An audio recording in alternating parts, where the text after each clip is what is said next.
Toliau laidoje Svajonių sodai itin aktuali tema. Kodėl po keletos metų aižėja, plyšinėja ir galiausiai griūna mūsų terasos.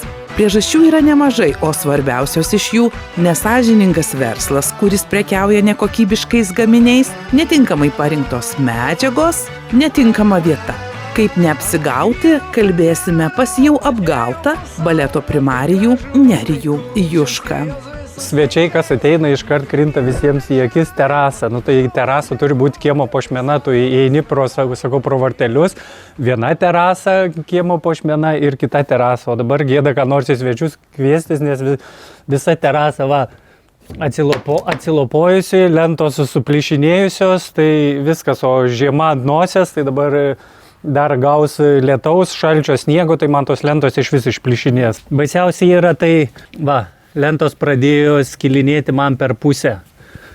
Ir čia, pažiūrėkit, kokie tarpai. Ir visos absoliučiai lentos, jeigu parodyti, ta prasme, tai ir viskas. Dabar žiema, šaltis, ledas, ištrūkinės visos. Atsiranda mikro įtrūkimai, jie didėja.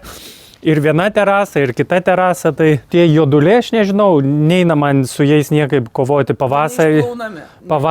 Aš ką bandau ir su aukštu slėgiu pravalyti, ir su chemijom visokiausiom, truputį atšviesėja, bet visiems čia yra gamta, viskas lapai krenta turbūt ir dulkės ir čia susidaro tas. Arba kiekvieną dieną tu turi eiti su šluota ir... Bet įdomu ar padėtų? Ir tai, klausimas, taip. Nerijaus Juškos kieme buvo sumontuotos 2 terasos iš pigių medžio kompozito lentų. Ir jau po keletos metų terasos išsiklaipė, pakeitė spalvą, atsirado pelėsis ir begalė kitų dalykų. Dėl ko aš ir dariau jas, šitą kompozitą, dėl to, kad aš galvau, tai yra amžina.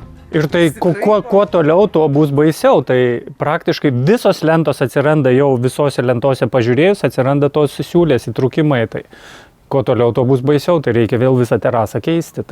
Tai dabar, kai paskambinau šnekėti, sakau, man lentos trūkinė, sakau, tai garantija kažkas, tai apie garantiją iš vis nešnekos. Tai čia pas tave ir taip ilgai laikė. Dabar yra 7 metai, bet man jau lentos iššokinėjo visi varžtai po 2 metų. Tai su kiekvienais metais vis blogėja, nes kitais metais sakys, tai jau 8 metai, tai ko tu nori, Tai žodžiu, garantijos jokios nėra? Nėra jokios garantijos. Ir nebuvo, kaip suprantu. Ir nešnekėjo. Tai įdomiausia, kad šneka eina, kai klausiau, dėl ko taip atsitinka. Tai žinai, oro sąlygos, tai saulė, lietus, tai žinoma, terasą mes darom lauke, ašgi jos nesinešu prie lovos ir pasidarau terasą, kur nėra saulės ir ten Jėzui nei lietaus nieko. O prie šių durų esanti terasa įrengta maždaug metro aukštyje, tad įlūžus bent vienai lentai buvo galima stipriai susižaloti. Netrukus pamatysite, kuo rizikavo Nerijus Juška ir jo šeima. O dabar laidos konsultantų iš bendrovės Medžio Aura, dirbančios su Skandinavijos medžio apdirbimo įmonėmis, savininkė Irmantė Miliauskienė, kuri papasakos, kaip pasirinkti tinkamas medžiagas terasoms. Būtent plastiko kompozito lentos yra tikrai netinkamos šiuo atveju, iš viso čia netinkamai parinkta, nes vien dėl to, kad tai yra pietinė pusė. Ir dar kitas dalykas yra tai, kad jos yra tuščia vidūrės ir neaišku, kiek iš tikrųjų čia yra to plastiko, kiek yra to medžio drožlių dėta. Ir vienas momentas yra tas, kad geros, kokybiškos terasinės lentos, būtent plastikinės, jos kainuoja apie 150 eurų kvadratas. Tai jeigu, pavyzdžiui, visos kitos ilgamžės, kurių ten jau tikrai ilgamžės, bet ten... 3 metus laikys. Gal... Ne, ten jos laikys. 25 metų. 25 metų garantija. Tai ten tų tikrai yra, bet sakau, kai žmonėm tą dalyką pasakai, kad ar jūs turite skirti galite vienam kvadratui 150 eurų, tai yra su visais profiliais, su pačia lenta ir visa kita. Ir kai tada žmogus paskaičiuoja, kad yra, pavyzdžiui, 10 kvadratų 150 1500 be montavimo, ne? Arba ten koks 20 kvadratų dar prisideda, tada pagalvoja, sako, gal geriau aš ne, gal geriau paimsiu kažką pigiau, susimontuosiu paaiškinsiu. Taip, labai dažnai yra vienas mitas, kad plastikas nekeičia būtent spalvos, plastiko kompozito lentos, medžio plastiko, taip įvardina pardavėja, ne? Tai kad nekeičia spalvos ir nereikia jums nieko daryti ir panašiai, nieko panašaus. Pažiūrėkime plastikinius lietvamzdžius, čia mes jų nematom, čia yra metaliniai, man atrodo, taip, lietvamzdžiai, metaliniai, taip, metaliniai. Tai nematom, bet jeigu, pavyzdžiui, plastikinį lietvamzdį pasižiūrėtume, jisai būna kas? Nudegęs. Nu, jis nudegęs, būna irgi išdega pas plastikinį lietvamzdį, tokia pabalavimas atsiranda toksai. Plastikinių lietvamzdžių yra pakalimai padaryti plastikiniai. Taip, ir irgi lygiai taip pat nudega. jinai uždega. O apie spalvą tai teisingai. Spalva čia buvo vos ne kaip jūsų švarkelio spalva. Va, prašau. Dabar lietus nulijo, tai jos spalva patamsėjo. Bet jeigu va ten. pafilmuosi, tai atrodo, kad ten atrodo Taip. baltos lentos, o iš tikrųjų jos buvo rusvos spalvos. Didelę patirtį turintis terasų įrengimo meistras Danas Trolė sako, kad žmonės turi žinoti, kad sumontavus pigų medžio kompozitą ilgalaikio rezultato nebus. Bet niekas nesakė, kas 2 metus reikės keisti ją. Taip. Tai iš tikrųjų taip ir reikia, ar ne? Kas 2 metai reikia keisti viršutinės lentas. Kodėl?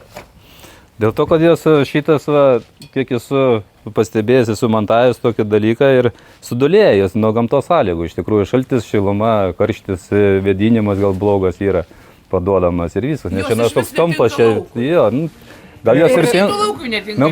Gal jos ir tinka, bet vis tiek sąlygas gamtos duoda savo. Matote patys, terasa sumontuota, tiesiai šviesiai tariant, šleivai kreivai. Tad norime jums parodyti, kaip turi būti įrengiamos terasos. Ant medinės konstrukcijos sudėta aliuminis. Konstrukcija Ką tai susukta. reiškia? Ir reiškia, gal čia papuvė yra, medis pūna. Neįpregnuota mediena įdėta. Dabar va šita gulekšnė yra pirmutinė gera, bet antra yra gulčia padėta. Bet jį tvirtumą neduoda ir žingsnis labai didelis, jis įbanguoja, linguoja. Šiaip turėtų būti gulekšnis visada statomas stačiai, dėl to ir yra spaudimo atveju yra geriau. Dabar va čianas yra irgi, pajumgo visi galai yra užsirėti, dėl to, kad nėra prie ko prisukti visai. Padaryta, kad Atsakydanai neįgriuk gerai. Po medžio kompozito lentomis pūva neimpregnuotas medinis pagrindas. Ir štai, ką dar randame. Dar vieną siurprizą. Plastikas. Plastikas? Plastikas įdėtas, net ne aliuminis. Eik tu savo. Plastikinis. Gulekšnės plastikinis. Kosmosas. Plekšnis, dėl to, kad irgi taip pat sutrukinėja kaip ir viršutinis. O, Jėzau. Viską ir nelaika, dėl to pradžioje galvojau, kad čia yra aliuminis prieš atsukdamas, bet dabar įsitikinam, kad yra čia viskas iš plastiko padaryta ir jie tvirtumą neduoda. Dėl to, kad yra dar panaudoti varžtai be padidintos galvos. O yra padidinta galva, kuri atlaiko spaudimą. Dabar jį paėmė ir lūžta jisai. Čia varžtas kiauras. Jo, kiaurai, jisai tas plastikas, taip, jisai ir nelaika. Ir da ypač galas nepritvirtintas, čia turėtų būti visur taip pat. Aš tiesiog labai pritariu Danai, nes tai Danas labai teisingai pasakė, tas žmogus tiesiog dirba šią dieną ir nemyli savo darbą. Jam tiesiog gal nereikia kliento, aš nežinau. Čia yra tiesiog pačio žmogaus kultūra. Čia yra tragedija, kas padaryta. Čia žinokit, net aš moteris suprantu, kad čia yra tragedija. Aš dar tokio cirko nesu gyvenime mačius. Sutrūkė, žiūrėkit, ir kitas sutrūkė. Tik laiko klausimas, kada Nerijus Juška galėjo įkristi į šią supuvusią terasą. Jau vėliau, išmontuojant šią terasą, buvo rasta ir daugiau stebuklų. O aš ir galvoju, ko terasa mano kliba. Tai pažiūrėkit, ar esat matę tokį variantą, trinkelė šalia padėta, o atrama laikosi ant oro. Čia lygiai tas pats, trinkelė padėta, pamiršo turbūt Ir teraso kaba ore. Ir tenai lygiai tas pats.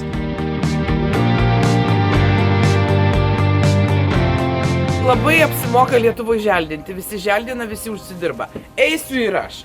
Labai geras biznis stogai, eisiu ir aš statysiu stogus, ar ne? Labai geras biznis terasos.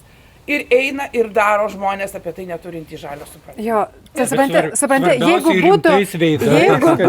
jeigu būtų Nerijus šitą dalyką pasidarė susimontavęs, tai aš pilnai suprantu, žmogus neturėjo supratimo. Tik nereikia, gerai. Jeigu supratimo nebuvo. Ne, aš suprašiu, kad žmogus pats nugaminosi pats ir, ta prasme, iš nesupratimo nuėjom į prekybos centrą, ką pasiūlė, tą nusipirko, nes eilę metų nedirba, tiesiog to dalyko nedaro, tiesiog savo malonumui, savo šeimos malonumui sumontavo terasą. Tai aš suprantu, kad pirmą kartą žmogus darydamas gali tų padaryti klaidų, tikrai gali, ir antrą kartą darydamas gali, bet kai meistrai atvažiuoja pas žmogų ir žmogaus įima pinigus, Nu, žinokit, tai yra, negerbintis savęs meistras. Medžio auros savininkė Irmantė Miliauskienė sako, kad vienas svarbiausių patarimų – terasą montuokite tik ant impregnuotos, vadinamos NTR medienos, kuri turi sertifikatą ir 20 metų garantiją. Impregnuota mediena, jeigu, pavyzdžiui, pasakojant ir Danas man irgi patvirtins, tai kodėl, pavyzdžiui, turi būti NTR-as, ne? Dėl to, kad NTR-as tai yra ilgamžiškumo standartas. Tai yra tai, kad yra 20-25 metų garantija, duoda NTR-ui, duoda švedai. Ir jeigu, pavyzdžiui, nedaug dievė kažkas atsitiko, tai yra, pavyzdžiui, kaip perki, yra paketo numeris ir pagal paketo numerį tu gali atsekti, atrinkti ir tada daro tyrimą ir jeigu neatlaikė to laikotarpio, kokią garantiją duota, tai tiesiog grąžina pinigus. Tiesiog daro tyrimą lūpą, veži, tas tyrimas atliekamas pakankamai ilgai, bet tiesiog būtent tai yra NTR ženklas kokybės. Kodėl švedai daro NTR? Todėl, kad jie eina už tvarumą, kad NTR-as yra rečiau yra kertami miškai. Tai vadinasi, kad jeigu ilgai tarnauja mediena, terasų ir visą kitą, vadinasi, rečiau reikės iškirsti medį, tai paruošti terasai. Tai va dėl to yra tas 20 metų garantas, tas uždedamas, yra būtent NTR medienai. Bet sakau, bet irgi Lietuvoje yra pilna konstruktyvo ne NTR. Tai yra taip tiesiog įkiša į vonę, antiseptikuoja ir sako, viskas okei, tinka, čia svarbu žaliai nudažė zelionkė ir tinka ir tu ten dėk ir viskas okei.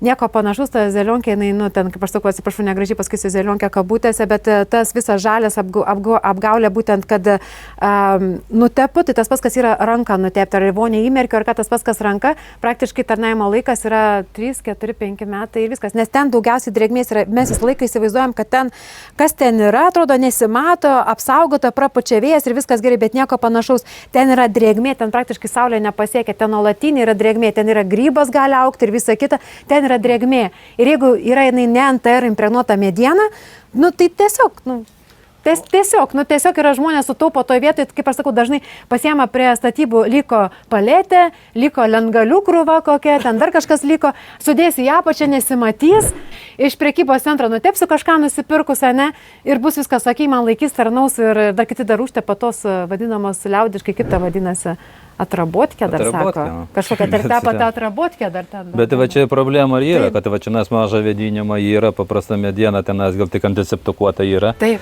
Ir dėl to ir gaunasi čia nes pavymas didžiausias. Kitose laidose pratęsime patarimus, kaip neapsigauti ir įsirengti ilgalaikę ir kokybišką terasą, kaip pasirinkti tinkamas medžiagas ir neleisti pasipinigauti nesąžiningų verslų atstovams. Netrukus tęsime laidą, likite su TV3 televizija ir laida Svajonių sodai.